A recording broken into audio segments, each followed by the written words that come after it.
for anything. For instance, if grandma had, let's say, Apple stock that, she acquired at $100 a share and, the current price is, let's say, $400. The difference in the current, fair market value as opposed to the original value is a capital gain. Mm-hmm. And so ordinarily, anytime there's a capital gain that's realized, there's a capital gains tax on that gain, right?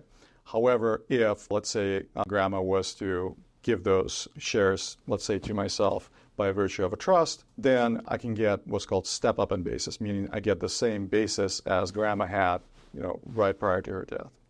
And so that would be a significant savings to the beneficiary, to myself, because then I don't have to pay those taxes. So, and there are multiple ways of accomplishing the step-up in basis. Trusts are just one of them. Mm-hmm. However, trusts tend to be fairly flexible and, kind of allow us to draft them in a bespoke way, in a way that fits that property. And so that's one way of preserving the step-up. Conversely, depending on what kind of trust it is, so for instance, in my example, if there is a bypass trust, because the bypass is the whole point of the bypass is to bypass, to go around the decedent's estate. It's no longer in the estate. And so because of that, because the property that's in that trust, whether it's real property or stock or any other property, because it's no longer in the decedent's estate, it's not eligible for the step-up. So what kind of trust you have and where you put there does make a big difference. And so it's up to the estate planner and the client to identify those potential opportunities and say, maybe this property is not the right property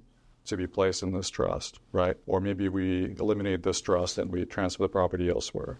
And there are all kinds of potential implications of that. There could be gift tax implications of that. There could be income tax implications if it's income-producing stock. But there are very, very frequently underutilized opportunities that the client may have that they are probably not thinking about. And so kind of the takeaway there is, take that stale trust and that property that's in it and talk to your estate planner and see if there are any opportunities to optimize it. And chances are there probably are. So that's the other thing, the rule of thumb when it comes to estate planning, and I know you'll validate this, but you need to have your trust reviewed every 3 years because things change, right? You might have bought another property. You might have refinanced a house and forgot to put it back in your trust.